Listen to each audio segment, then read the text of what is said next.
هر واکدار مایوسه کړی یم. که دنیا وخو مې د سترګو نه دنیا ورکه وه، څو ورځې مخکې یو ماشومه لور زما ورکه وه. زخمي مې چا د کور په خوا کې پرېښودله، د کور خوا څه چې د ګور په خوا کې پرېښودله. 3 ورځې پس دا ستا دنیا یې تا ته پرېښودله. یا خدایه د غم لویه قصه یې ما ته پرېښودله. زما ګورده ښه وه، بیا هم یو څو پیسې وکړې، زما بچو له د یو څو ورځو دانې وکړې، خو د ماشومې لور ګورده رانه پسې کې لاړه. انسانیت شل شو، غنه یې په خپه کې لاړه. دلته مې زړه پرېوته، دلته کې جړا راغله، ما په ټول انسانیت پورې خندا راغله چې کفن په مړونې په ژوندونې بستر هم نه و، او بیا مې څادر کې خښوله خو څادر هم نه و.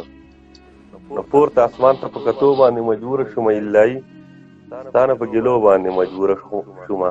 په ایمان لرم او بیا ستا نه به ګیله نه کوم، نو مینه کوم او د جانانه به ګیله نه کوم.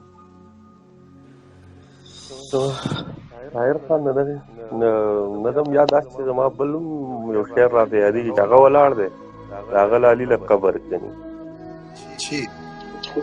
هغه ولاړ دی د هغه لالي له قبر کني، لکه لګیا وي څوک ژوندي سړي له قبر کني، لکه چې نن خو د اسمان راغورځېدو.